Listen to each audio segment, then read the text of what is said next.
पाथर्डीत आंबा विक्रेत्यांवर प्रशासनाची धडक कारवाई. संशयित आंब्यांचे सॅम्पल जप्त.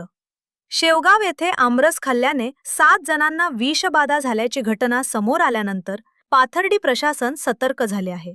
नागरिकांच्या आरोग्याचा प्रश्न गंभीर बनल्याने आज पाथर्डी शहरात आरोग्य विभागाने विशेष तपासणी मोहीम राबवली. आरोग्य निरीक्षक भगवान दराडे यांच्या नेतृत्वाखालील पथकाने शहरातील विविध आंबा विक्रेत्यांची तपासणी केली. यावेळी विक्रेत्यांची नावे नोंदवून आंब्यांचे नमुने ताब्यात घेण्यात आले. तपासणी दरम्यान काही ठिकाणी कार्बाइड अर्थात कार्पेटच्या सहाय्याने कृत्रिमरित्या पिकवलेले आंबे विक्रीस ठेवण्यात आल्याचा संशय व्यक्त करण्यात आला आहे. संबंधित सॅम्पल प्रयोगशाळेने तपासणीसाठी पाठवण्यात आले असून अहवाल आल्यानंतर दोषी आढळणाऱ्या विक्रेत्यांवर कठोर कारवाई केली जाणार असल्याची माहिती प्रशासनाकडून देण्यात आली आहे.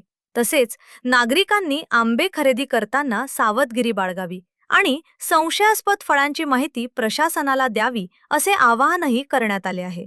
अशाच ताज्या आणि विश्वासार्ह बातम्यांसाठी आमच्या चॅनलला लाईक, शेअर आणि सबस्क्राईब नक्की करा.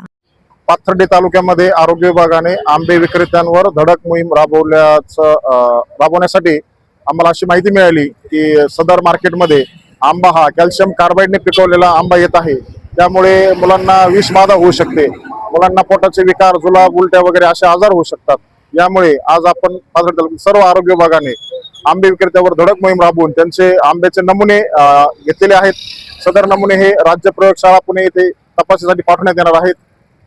तरी कुणीही कार्पेटचे आंबे खरेदी करू नये. शाश्वती असेल, घरगुती आंबा पिकवलेला असेल तरच तो खरेदी करण्यात यावा. आणि जर अशी कुणाला माहिती असेल की या ठिकाणी कार्पेटचे गोडाऊन आहे, आंबे पिकवत आहेत, तर आम्हाला आरोग्य विभागाला अशी माहिती तात्काळ कळवण्यात येईल. आम्ही त्यावर तात्काळ ऍक्शन घेऊ.